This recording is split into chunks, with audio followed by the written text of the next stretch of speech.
Hello everybody, I am SmashemTV, and I am helping my friend Windaburr on Out of Time. We're going to go over some things because we're hoping to put a little bit more information out there for newer players and returning players. There's actually some new content coming out, so there's a lot of people that I believe are going to be jumping into the game, and there is a Discord full of information as well as a wiki and some other things that I will make sure to post a link to in the description too, as well as Windaburr's channel. But just wanted to kind of get started on things. And one idea he had was to go over some top 10 items in our opinion. And so I'll do my top 10. I'm going to go over all my items. I'll send it to him and he can look it over and compare and talk about it in a video of his as well. So anyway, without further ado, let's just go ahead and get into it. We'll start with number 10 and work our way up. I would venture to guess that number 1 will probably be the same between he and I. But maybe not, but I think there will be some differences, but there will be some the same, I would guess. But we'll kind of see what it looks like. Let's go ahead and flip on over to that here in just a second. Here we go. All right, so I'm actually starting off with Roland's Greaves. So when we pushed S20 was when I really started using these quite a bit more. They're just a really great defensive option for your foot slot if you need one. One of the biggest things on this is that they freeze mobs, and the more you level them up, the wider that AoE is for freezing. At level 1, it's actually kind of dangerous to use them a little bit, because if you use them, you jump forward, and that could put you into danger. So you got to kind of use them strategically. You have to jump kind of beside the wave and not straight into the wave. Once you level them up, it gets a little bit safer, but the cooldowns get real low on these, so you can be freezing quite often. Level 3, the ice speeds the allies up. So that's another thing. I believe that this works for Einstein too. If you need to get him back to the to the shuttle a little bit faster, sometimes that can be a pain, really. One important thing to note, and I'll have this a couple times, is that you get 2 times damage versus frozen mobs, and this was confirmed by one of the devs. So we always kind of assumed that there was some kind of damage buff, but didn't know what it was exactly. But it is in fact 2 times damage bonus. So that's pretty big. So next item we have is Flint's footgear. All right, so most of my boot choices were in the bottom, except for one, which I assume probably most of you know. But it's just because you're not going to be switching your gear out on the foot slot very often, because it's a great place for healing items. It's just the way that it's made, or at least the way it's set up right now. But if you need a damage variant and you have enough crit chance, Flint's footwear is extremely good. It is not a charge item, so it doesn't have multiple charges. That way it can be reset by the necro chest. It does very high damage.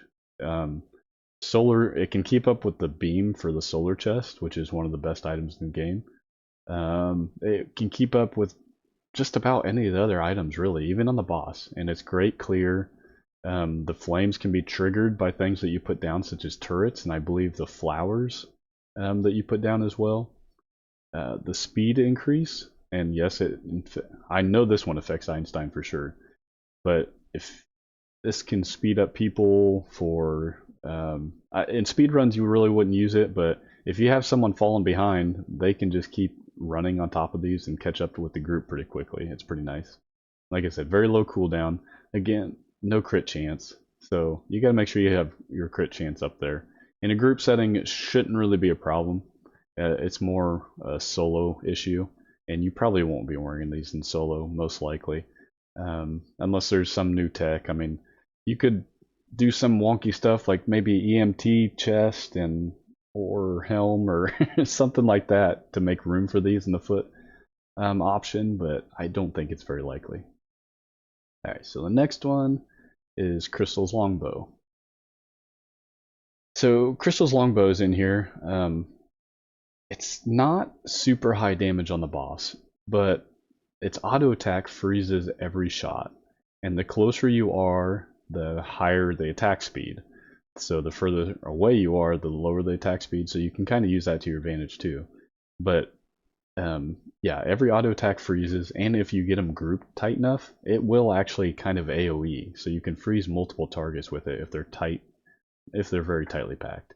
And again, two times damage versus frozen targets. To be able to group them, Bola, but this sets it up for more than just the bow. There's a ton of abilities such as the lasers AoE, eagles, Flint's foot gear, all that stuff. If you can group them, and you can even stack Rollins on top of this, so you Bola them, get them all in a good group, and then stomp with Rollins, freeze the entire group, and do just giant damage. Like, there's some really good combos that you can do with this stuff. This item is great for solo and group play. I use this to solo all the way up to S18, which, as far as I know, as of the making of this video, is the highest solo clear so far. So I don't know if it's possible to do 19 and 20. We'll see. We may need some buffs or something, or some switches, or something else to come out. But as far as I know, 18 is the highest clear right now. And like I said, this is great for solo and group play. Alright, next item is actually Harrison's Time Tome. So this will probably be kind of a shocker for some people, because you don't see them that often. Normally you see the shotgun or guitar or axe, and those are all pretty good. But because of the fairly recent nerfs to HP damage, I believe that this is actually the highest DPS item as far as the DPS weapons. The caltrops on the minigun are still busted as of this, so it's obviously the weapon with the highest, but it's a defensive weapon, so it doesn't have the offensive stats that this does. So it just kind of depends what you're looking for. Again, there's no crit chance on this, so keep it in mind. But one of the ability gives you extra XP, so you can do some interesting stuff with some XP gain with combo items. You know, if you get a bunch of healing items along with this, if you max this book, you can get a lot of levels on the mobs, which gets you cards quicker. It'll help you clear easier, a lot less risk. If you outlevel the mobs, they definitely hit you a lot less.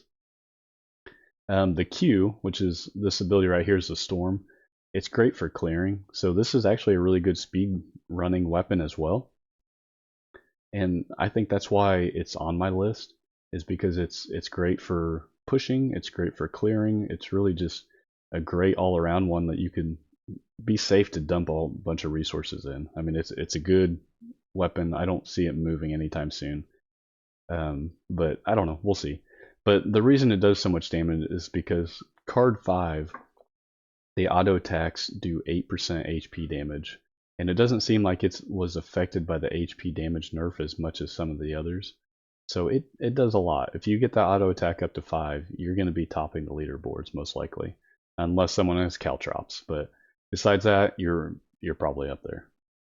All right, the next item is Ramona's. A lot of people will call this the Necro Chest. A lot of people will require this as one of the items for grouping, actually, just because of the ability. So what the ability does is you activate it, this eye pops up, and when the eye completely opens at the end of it, then all of everybody's abilities, unless it's a charge ability, which I'll explain in a moment, are reduced by a certain amount. And the higher level the ability, the more cooldown reduction it gives. And when you get it to level 5, the cooldown on it isn't too bad. I would have to look to see what it is. I think it's around 15-20 seconds, something like that, so it's not too bad at all. Life on kill is what is on this, and the ability gives more of it. It's a joke, in my opinion, unfortunately. I'm hoping they change life on kill in the future, or just take the ability off and give it something else. Besides that, there's some plus XP gain on pretty much all healing items. So that's always kind of an upside to wearing a healing item, is you get more cards. You can try to outlevel monsters a little bit better and different things like that. So when I say multi-charged abilities, though, it's anything with multiple charges on their abilities, such as the discs for the shotgun. So you can, at level 1, I think it'll put out 2 at a time, and they have their individual cooldowns, which unfortunately is also bugged at the moment. So if you throw one disc out and you let it start to cool down, when it gets to about halfway, if you throw another one out, instead of continuing where it was and still being halfway through a cooldown, it actually resets the cooldown, unfortunately, in a bad way. And I mean that it restarts that cooldown, so you have to wait for the entire time for that to cool down again before you can use another charge of it. So yeah, so with it being bugged and Zeramona's chest not affecting it, a lot of people try to stay away from multi-charge abilities somewhat. It's just kind of an awkward place, unfortunately, right now.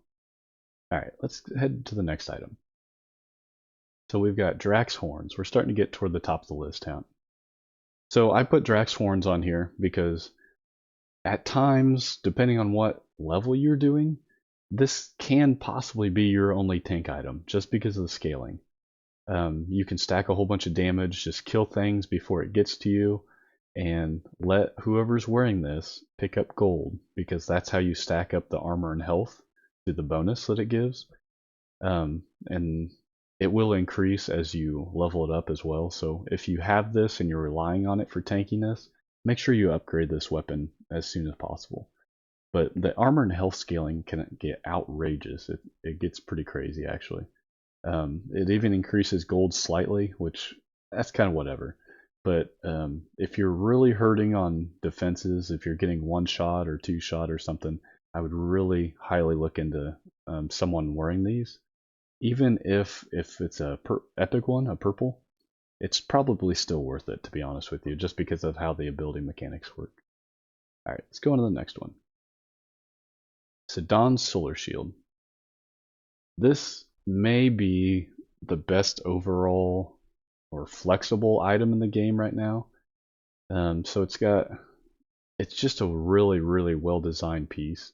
And I'm hoping that they base this piece off of their future decisions for abilities, and to hopefully buff the rest of the abilities that aren't being used very much up to a good standard.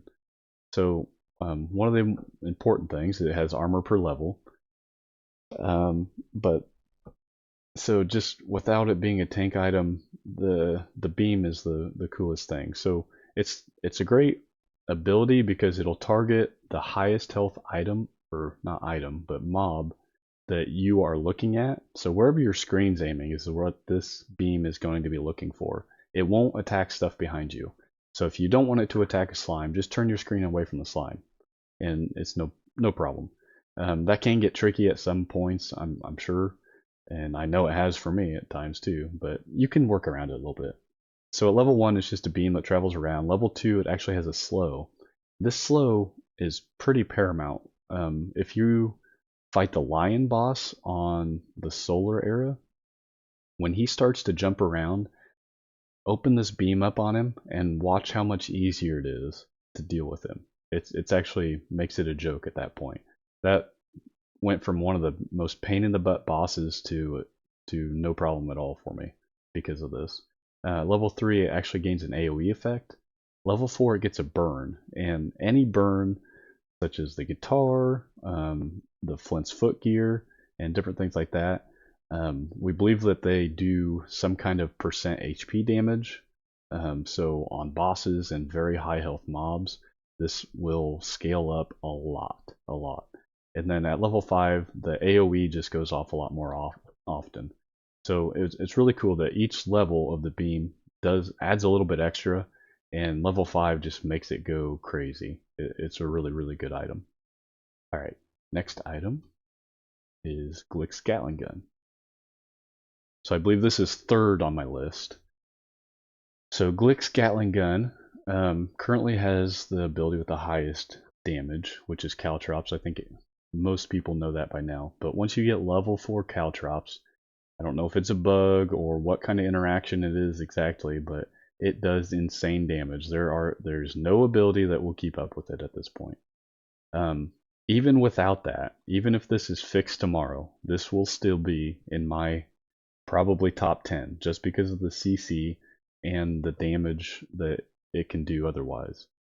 So the caltrops stuns things in place. It'll create a slow. It also has a weaken too once you level it up a little bit. It also has turrets. These turrets you can put down, and they kind of have a taunt. So it's kind of weird to play with because sometimes mobs will just kind of run around it. Sometimes they'll go straight to it. You have to play with it a little bit to get used to it. But you can get up to 3 turrets eventually, and they can tank a lot of damage for you, so that you guys can sit back and do damage and keep your health up high, which is very important. We'll find out here shortly. One of the cool things is caltrops stuns towers, and your auto attack can outrange the lightning towers, which, besides, like, I think it's the only auto attack that can. I wouldn't think that there's any other that could. But yeah, even without damage, CC is highly important. This is another defensive item. The caltrops, they can trigger the chance to stun and things like that too. So just all around good things. And it fires so fast, the turrets are firing. There's a lot of stun on hit chance for that too. Alright, so the next one we're doing is Agent X's Shades. So this is number 2 on my list because having enough damage to kill things fast enough to beat the timer is kind of the name of the game. I mean, it is out of time. If you're not going fast enough, you're not going to succeed. You can't out heal or out tank and just expect to take an hour and win somewhat. I will say that my S18 was 50 some minutes, but I got to the boss in less than 15 minutes, doing different things.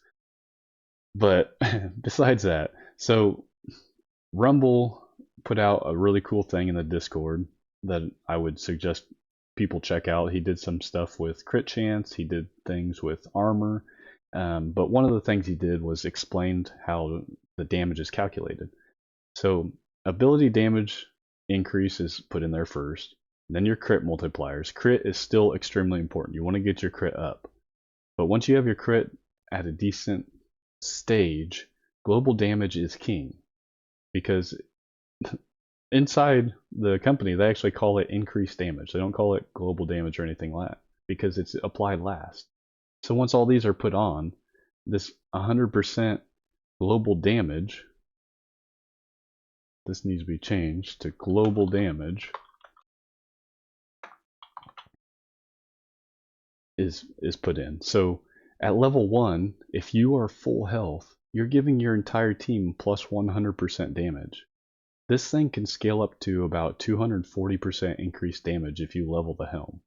Now, a lot of the times you won't level the helm too much because there are a lot of other really good priorities, and this is already doing a great job of giving you guys double damage.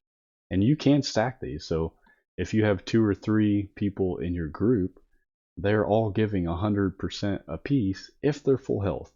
Now it starts falling off quite a bit once you get hurt, so you got to keep healed up. You got to keep in a good spot. That's why the stun on hit, tanking from turrets, the caltrops, freezing, all that stuff is very important to keep things from doing damage to you so that you can stay doing as much damage as possible. So number 1 on the list, I think everybody knows right now, is the Pally Boots. So Torum's liturgical leg guards. So these things are, I would say, broken right now. I wouldn't say, I don't know if you'd still consider them broken in solo play, because you can't really break the damage cap in solo play that I have actually seen. Or if you do, you probably won't do enough damage to reach the end. Now in group play, yes, you can break the damage cap. This is the only item that I know of, and this is why all the groups are using it to beat 20s. Where really, anything above probably 16 you're going to have to run at least one pair of pally boots, most likely. Um, Otherwise, you better be really good on your game, I guess.